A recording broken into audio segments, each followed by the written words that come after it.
제74회 방덕이 관을 지고 가 결사전을 벌이고 관운장이 강물을 터뜨려 칠군을 엄살하다.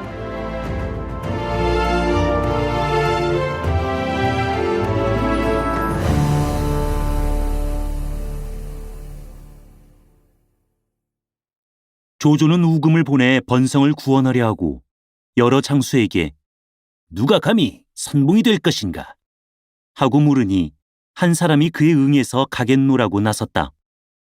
조조가 보니 곧 방덕이다. 조조는 크게 기뻐했다. 관모가 위명을 천하에 널리 알리며 아직 적수가 없다 했는데 이제 영명을 만났으니 참으로 그에겐 강적이로구나. 조조는 우금을 정남장군으로 방덕을 정서도 선봉으로 임명하고 크게 칠군을 일으켜 번성으로 가게 했다. 이 칠군은 모두 북방의 용감한 군사로 그들을 통솔하는 장교가 둘이니 하나는 동형이요 하나는 동초였다. 이날 그들이 각각 장교들을 데리고 들어와서 우금에게 갔는데 동형이 우금을 향해 말했다. 이제 장군께서 칠군의 많은 군사를 거느리고 번성의 액을 풀러 가시는 터에 반드시 이길 것을 기약해야만 할 일이 옵니다. 그런데 방덕을 선봉으로 삼으셨으니 이것이 아무래도 이를 그르치는 것이 아니겠습니까? 우금이 놀라 그 까닭을 물었다. 방덕으로 말하면 원래 마초수와의 부장으로 부득이하게 위에 항복한 사람인데 지금 저의 옛 주인이 촉에 있어 직품이 5호 상장에 있으며 그의 친형 방유 또한 서천에서 벼슬을 하고 있는 터입니다. 이제 저 사람을 선봉으로 삼으신다는 것은 바로 기름을 뿌리면서 불을 끄고자 하는 격입니다. 장군께서는 왜 위안께 아래시고 다른 사람으로 바꾸지 않습니까? 우금은 그 말을 듣자 그날 밤 부중에 들어가서 조조에게 그대로 말했다. 조조는 깨닫고 방덕을 계하로 불러들여서 선봉인을 도로 바치게 했다. 방덕은 크게 놀랐다. 제가 대왕을 위해 힘을 내려 하는 터에 어찌 써주지 않으시는 것이옵니까? 나는 본디 의심하지 않으나 지금 마초가 서천에 있고 그대의 형 방유가 역시 서천에 있어서 모두 유비를 섬기고 있는 터라 내가 의심하지 않는다 하더라도 여러 사람의 공론이야 어찌하겠는가. 듣고 나자 방덕은 곧 관을 벗고 머리를 땅에 치어 유혈이 얼굴에 가득하게 해서 아랜다. 제가 한중에서 대왕께 투항해 온 뒤로 매양 두터운 은혜에 감격하여 비록 나라를 위하여 목숨을 돌보지 않고 힘을 다한다 하더라도 보답할 길이 없다고 생각하는 터인데 대왕께서는 어찌하여 이 방덕을 의심하십니까? 방덕이 예전에 고향에 있었을 때 형과 한 집에서 살았사온데 형수가 심히 고약해서 제가 어느 날 술에 취해 죽여버린 까닭에 형이 저에 대한 원한이 아주 골수에 들어 다시 서로 보지 않겠다고 맹세한 터라 형제간의 은혜는 이미 끊어졌사옵니다. 또 옛 주인 마초로 말씀드리자면 용명 하나 꾀가 없어 군사는 패하고 땅은 다 잃어 외로운 신세가 되어 서천으로 들어갔습니다. 이리하여 방덕과는 각각 다른 주인을 섬기게 된 터라 주종의 옛 의리도 이미 끊어졌사옵니다. 방덕이 대왕의 은우를 받자와 감격함을 맞이하는 터에 어찌 감히 다른 뜻을 품겠습니까? 대왕께서는 부디 통찰해 주시옵소서. 조조는 곧 방덕을 붙들어 일으키고 위로했다. 내 본디 경에 충일 나는 터인데 방금 내가 그렇게 한 것은 특히 여러 사람을 안심시키기 위함이라. 경은 부디 공을 세우기 힘쓰라. 경이 나를 저버리지 않으면 또한 결코 경을 저버리지 않으리라. 방덕은 절하여 하직하고 집으로 돌아와 목공에게 분부해서 관을 하나 짜게 했다. 그리고 이튿날 연석을 배설해서 여러 친구를 청했는데 그들은 관을 탕상에 갖다 놓은 것을 보고 모두 놀라서 물었다. 장군이 출사하는 터에 어찌하여 이 불길한 물건을 장만하셨소? 방덕은 술잔을 들어 내가 위왕의 두터운 은혜를 받았음에 죽기로써 보답하리라 맹세한 터요. 이제 번성에 가서 관모와 싸우겠는데 내가 만약에 그를 죽이지 못한다면 반드시 그의 손에 내가 죽을 것이오. 그의 손에 내가 죽지 않는다 하더라도 만약 싸움에 진다면 나 또한 내 손으로 죽고 말 것이라. 그런 까닭에 미리 관을 준비해서 헛되이 돌아오지 않을 결심을 보이는 것이오. 하고 말해서 모두 찬탄을 금하지 못했다. 방덕은 또 아내 이씨와 아들 방해를 불러내 아내에게 일렀다. 내 이제 선봉이 되었음에 마땅히 싸움터에서 죽어야만 할 것이오. 내 만약에 죽거들랑 그대는 아이를 잘 길러주오. 이 아이는 상이 범상치 않으니 장성하면 꼭 나를 위해 원수를 갚을 것이오. 처자는 통곡하며 그를 배웅했다. 방덕이 관을 씌워 가지고 떠나기를 명하고 떠나기에 임해서 수하 장수들을 보고 또 일렀다. 내 이제 가서 관모와 죽기로서 싸울 것이니 내 만약에 관모의 손에 죽거들랑 너희들은 급히 내 시신을 이 관 속에 넣어라. 내 만약 관모를 죽이는 때는 나도 그 머리를 이 관 속에 넣어 돌아와서 위왕께 바칠 작정이다. 수하장수 500명은 모두 말했다. 장군께서 이처럼 충성과 용기가 가득하시니 저희들이 어찌 힘을 다해 도와드리지 않으리까. 이리하여 방덕은 군사를 거느리고 앞으로 나아갔는데 누가 있다가 이 말을 조조에게 고해서 조조가 듣고 매우 기뻐했다. 방덕이 충성과 용맹이 이러하니 내 무엇을 근심하랴. 가후가 있다가 방덕이 다만 혈기에 찬 용맹만 믿고 관모와 죽기로서 싸움을 결단하려고 하니 신은 은근히 염려가 되옵니다. 하고 말하므로 조조는 그 말을 옳게 듣고 급히 사람을 시켜서 방덕에게 영지를 전했다. 관모가 지력과 용기를 겸비하였으니 취할 만하거든 취하고 취할 수 없거든 삼가 지키도록 하라. 방덕이 영을 듣고 여러 장수에게 말했다. 대왕께서는 어찌하여 관모를 이처럼 대단하게 하시는가. 내 이번에 가면 관모의 30년 명성을 꺾어놓고 말겠소. 우금이 경계한다. 위왕의 말씀을 소홀히 대해서는 아니되오. 방덕은 분연히 군사를 재촉해서 번성으로 가 양양자득해서 무의를 뽐내며 요란하게 칭을 치고 부구를 울렸다. 이때 관공이 장중에 앉아 있으려니까 호련 탐마가 나는 듯이 들어와서 고한다.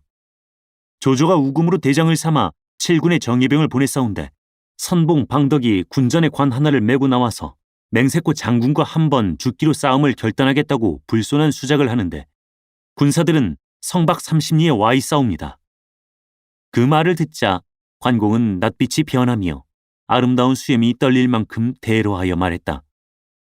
천하의 영웅들이 내 이름만 듣고도 두려워하지 않는 자가 없는데 그 고약한 놈이 감히 나를 우습게 본단 말이냐. 관원장은 옆에 있던 관평에게 명했다. 너는 번성을 쳐라. 내 가서 이 주제넘은 놈을 베어 한을 풀겠다. 보친께서는 태산처럼 중하신 몸으로 어찌 그런 보잘것없고 초라한 자와 고어를 다투려 하십니까? 제가 아버님을 대신해서 방덕과 싸워보겠습니다. 그럼 내가 시험 삼아 한번 가보아라. 내가 뒤따라가서 접응하마. 관평은 장막에서 나가 칼을 들고 말에 올라 군사를 거느리고 방덕과 싸우러 나갔다. 양군은 서로 진을 치고 마주 대했다. 위군영에 내세운 한 폭의 검은 기에는 흰 글씨로 남한 방덕 넉자가 크게 쓰여 있다. 방덕이 청색 천포에 은빛 투구를 쓰고 칼을 들고 백마를 타고 진전에 나와 서고 배후에 군사 500명이 바싹 따르는데 보졸 4-5명이 어깨에 관을 메고 나온다. 관평은 방덕을 향해 크게 꾸짖었다. 이놈 주인을 배반한 도적놈아. 방덕이 수하 군사를 보고 물었다. 저게 누구냐? 곁에서 한 군사가 대답했다. 관공의 의부다들 관평이옵니다. 방덕은 외쳤다. 나는 위왕의 영지를 받들고 내 아비의 머리를 취하러 온 길이다. 너는 갓난애라. 너는 죽이지 않을 터이니 빨리 내 아비를 불러오너라. 관평이 대로에서 칼을 휘두르며 말을 몰아 방덕을 향하여 달려들었다. 방덕은 칼을 비껴들고 나가맞았다. 두 사람은 서로 30합을 싸웠으나 승부를 나누지 못해서 양편이 각기 휴식을 취했다. 누가 이것을 관공에게 고하자 관공은 크게 노하여 곧 요하로 하여금 가서 번성을 치게 하고 자기는 친히 방덕과 싸우러 왔다. 관평이 나와서 맞으며 아뢰었다. 방덕과 싸웠는데 승부를 나누지 못했습니다.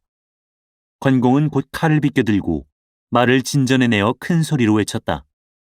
관훈장이 여기 있는데 방덕은 어찌하여 빨리 와서 죽음을 받지 않는가? 북소리를 크게 울리며 방덕이 말을 타고 나와서 소리쳤다.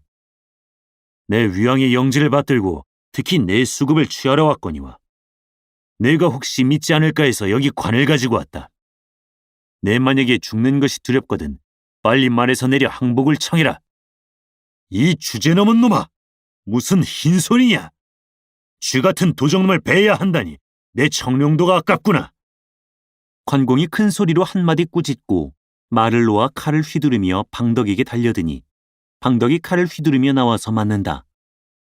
두 장수가 서로 어울려 싸워 100여 합에 이르렀어도 조금도 고단한 빛이 없다.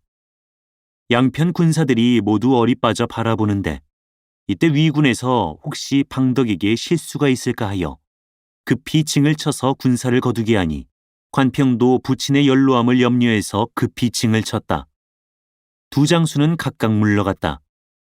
방덕이 영체로 돌아와서 여러 사람을 향하여 남들이 관공을 영웅이라고 하던 말을 내 오늘에서야 비로소 믿겠군 하고 말하는데 마침 우금이 찾아왔다.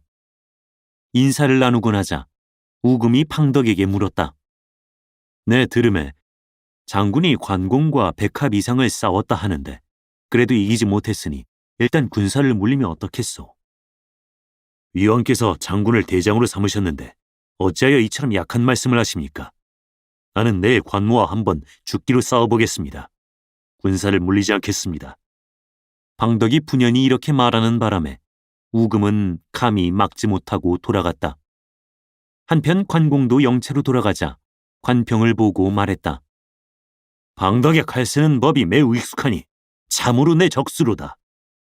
속담에 하룻강아지가 범을 무서워하지 않는다라고 했습니다. 부친께서 설사 그를 배신다 하더라도 필경은 서강 땅의 일개 소졸이 아니겠습니까?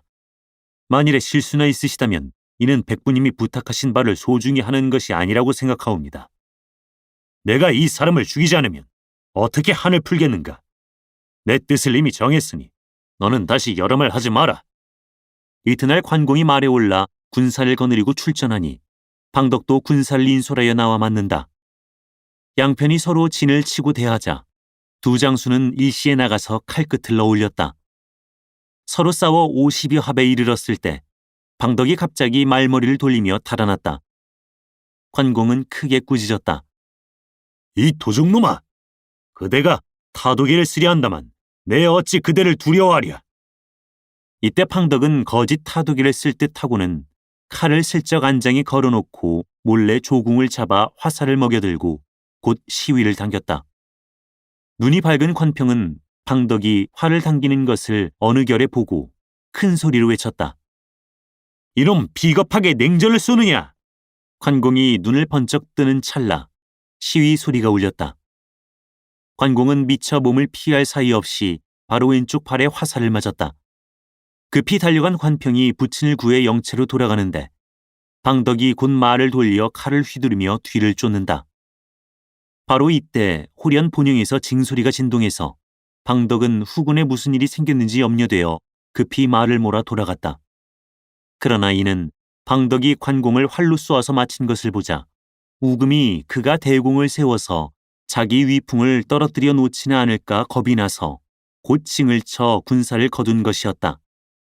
방덕은 영체로 돌아가 물었다. 왜 징을 치셨습니까? 위왕께서 경계하신 말씀이 있지 않소. 관공은 지략이 있고 용맹한 장수라 비록 화살에 맞기는 했으나 무슨 꾀를 쓸지 모르는 까닭에 징을 쳐서 군사를 거둔 것이오. 만약에 군사를 거두지 않았으면 나는 그 자를 벌써 베었을 것이오. 급히 먹는 밥이 목이 맨다오. 천천히 도모하는 것이 좋소. 방덕은 우금의 의사를 알 길 없어 기회를 놓친 것만 후회에 마지 않았다. 관공은 영체로 돌아왔다. 살촉을 빼고 보니 다행히 깊이 들어가지 않아서 상처에 금착약을 붙였다. 그는 여러 장수에게 말했다. 내 맹세코 이 화살 맞은 원수를 갚고야 말겠네. 장군께서는 수일 편히 쉬시는 것이 좋겠습니다. 싸우는 것은 그 뒤라도 늦을 것이 없을 것입니다. 여러 장수가 권했다. 이날 사람이 고하되 방덕이 군사를 거느리고 와서 싸움을 건다고 한다.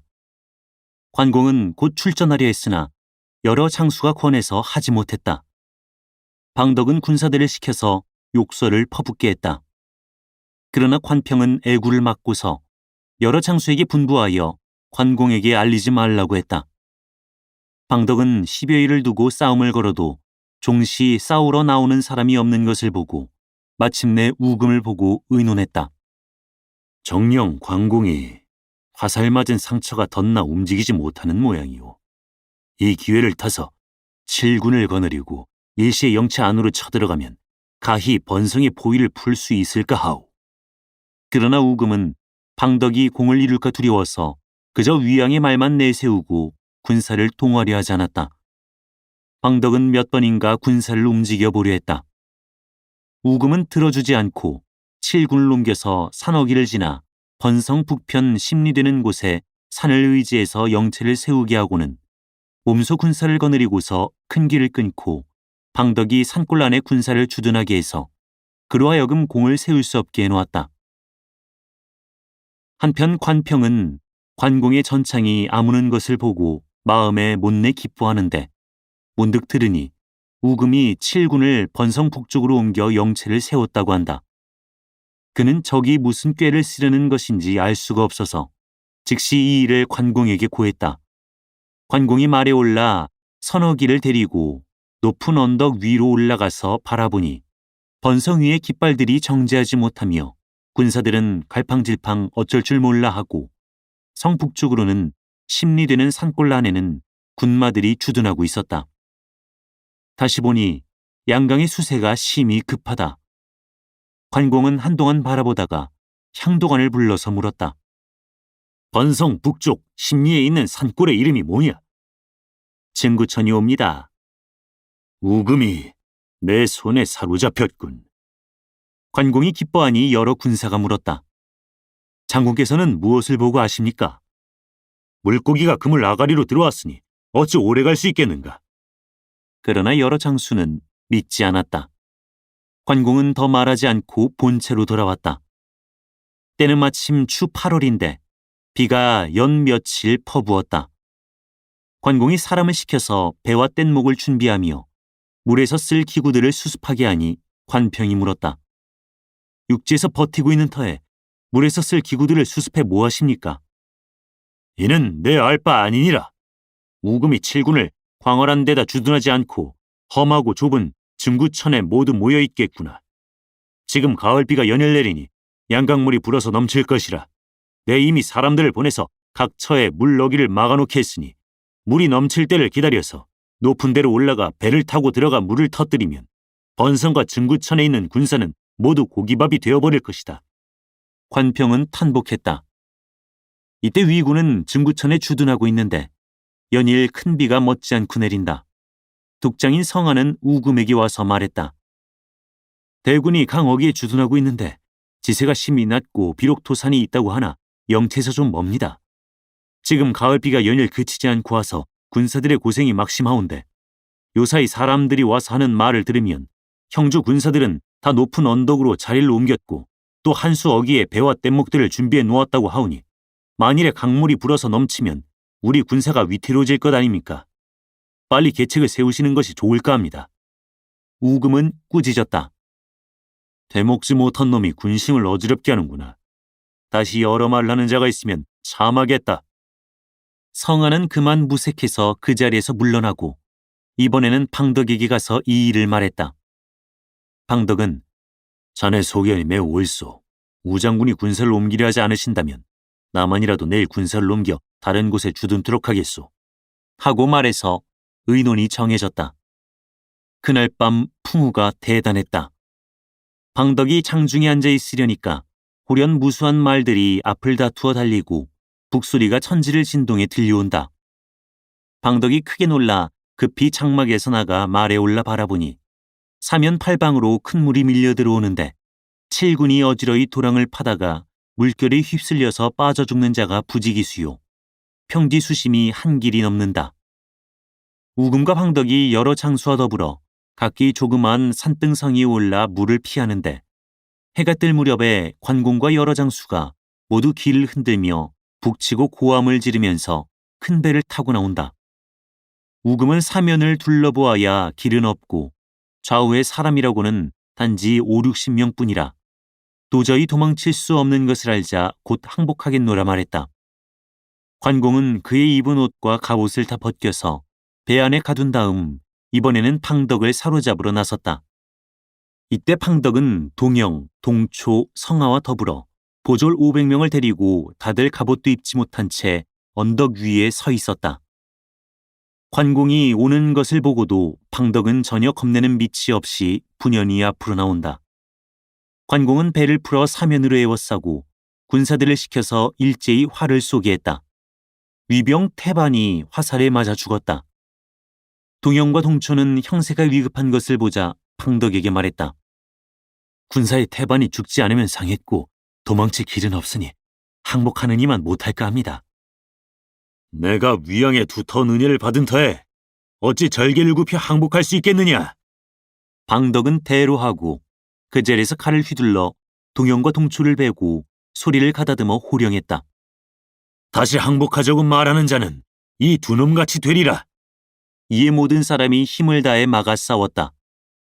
해 뜰 무렵부터 싸워서 한낮이 되었는데 용력은 오히려 갑절이나 더하다. 관공은 군사를 재촉해서 사면으로 급히 치게 했다. 화살과 돌이 사뭇 빗발치듯 한다. 방덕은 군사들에게 영을 내려서 단병 접전하게 하며 성하를 돌아보고 말했다. 내 들음에 용맹한 장수는 죽음을 겁내서 구차스럽게 살려고 하지 않으며 장사는 절기를 굽혀서 살기를 구하지 않는다고 하였네. 오늘은 곧 내가 죽는 날이니 자네도 힘을 다해 죽기로 싸우게. 성하는 영을 받고 앞으로 나갔으나 관공의 화살에 맞아서 물속에 거꾸로 박히고 군사들은 모두 항복해버려서 단지 방덕 홀로 남아 고군분투한다.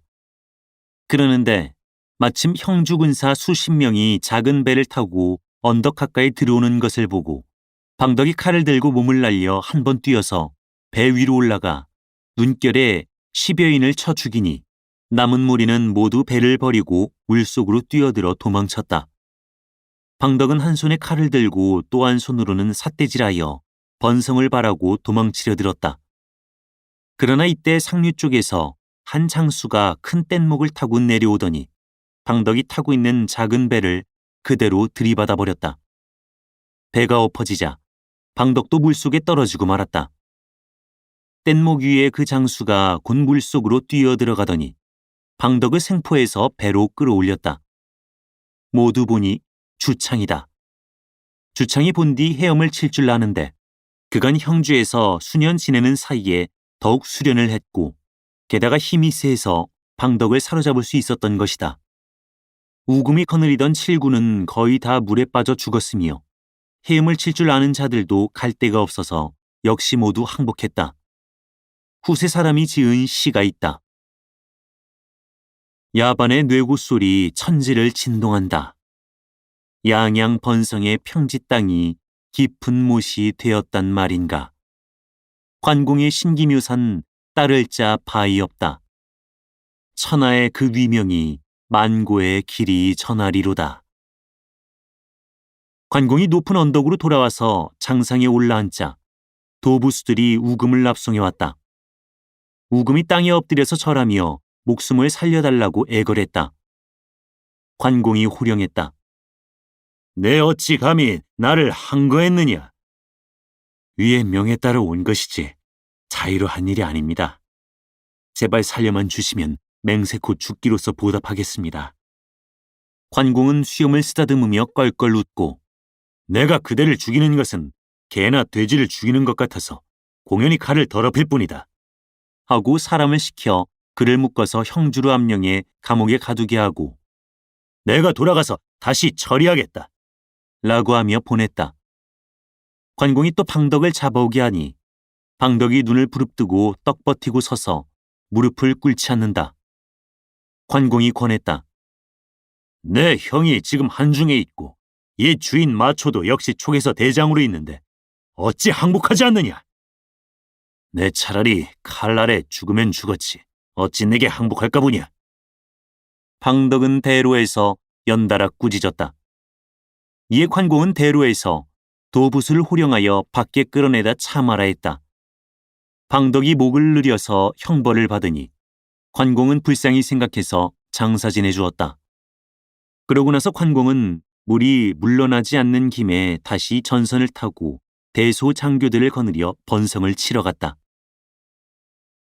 이때 번성일 때는 온통 물바다였는데 수세는 더욱 심해져만 가서 성벽은 물에 잠겨 허물어졌다. 성중의 남녀가 모두 일어나서 흙을 지고 벽돌을 날라다가 무너진 곳을 막았으나 소용이 없었다. 모든 장수가 다 어쩔 줄 몰라 하며 급히 조인에게로 달려와 아뢰었다. 오늘의 이 형세는 인력으로 구할 수 없는 것이니 적군이 오기 전 밤에 배를 타고 도망치도록 하십시오. 그러면 성은 비록 잃지만 목숨만은 건질 수 있지 않겠습니까? 조인이 그 말을 조차 배를 준비해 달아나려 하는데 만총이 나서서 간한다. 불가합니다. 산에서 난 물이 갑자기 밀려든 것이니 오래 갈 리 있겠습니까? 불과 열흘이 못되어 저절로 물러갈 것입니다. 그리고 또 관공이 아직 성을 치러오지 않고 별장을 성 아래 격파로 보내고서 감히 나오지 못하는 것이 바로 우리 군사가 뒤를 엄습할까 두려워하기 때문입니다. 그런데 우리가 성을 버리고 간다면 황하 이남은 적의 소유가 될 것이니 바라건대 장군은 이 성을 고수하셔서 위기를 구하도록 하십시오. 조인은 공수하여 살해하며 백령의 가르침이 아니었더라면 그만 대사를 그르칠 뻔했소이다. 하고 곧 백마를 타고 성으로 올라가서 여러 장수를 모아놓고 내가 위양의 분부를 받자와 이 성을 지키는 터이니 성을 버리고 가자는 말을 하는 자가 있으면 참하리라 하고 호령했다. 여러 장수가 모두 이에 응하여 맹세했다. 저희들은 죽기로 이 성을 지키겠습니다. 조인은 크게 기뻐하며 성 위에 국노수 수백 명을 깔아놓았다. 군사들이 밤낮으로 방어에 힘쓰고 성 안의 백성들은 늙은이와 어린아이들까지 다 나서서 흙과 돌을 지고 가서 연방 허물어진 데를 막는데 열흘이 못되어 물도 점점 줄어들었다. 관공이 위의 장수 우금의 무리를 사로잡은 뒤로 그의 위명이 천하에 크게 떨쳐 놀라지 않는 자가 없었다. 바로 그럴 즈음에 호련 둘째 아들 관응이 진중으로 아버지를 보러 왔다. 관공은 여러 관원이 공은 세운 문서를 그에게 주어 성도로 가지고 가서 한중왕을 뵙고 각각 승직을 구하게 했다. 관응은 부친에게 하직을 고하고 성도를 향해 떠났다. 관공은 군사를 나누어서 절반은 격파로 보내고 자기는 몸소 남은 절반을 거느리고 번성을 사면으로 애우고 들이쳤다. 이날 관공이 북문에 이르러 말을 세우고 채찍을 들어 성 위를 가리키며 꾸짖었다. 이 쥐 같은 놈들아! 빨리 나와서 항복하지 않고 어느 때를 기다리느냐? 조인이 성로에 있다가 관공이 몸에 단지 엄심감만을 입고 녹포의 한쪽 소매를 걷어 올리고 있는 것을 보자 급히 국노수 500명에게 명해서 일제히 화를 쏘게 했다. 관공은 급히 말을 돌렸으나 오른쪽 팔에 화살을 맞고 그대로 말에서 떨어졌다. 7군을 물에 잠기게 해 혼을 다 빼놓더니 성에서 쏜 화살 관공을 맞췄구나. 대체 관공의 생명은 어찌 될 것인고? 다음 회를 보라. 사단법인 올제 제작, 낭독 공준호, 번역 연변인민출판 삼국지 번역팀.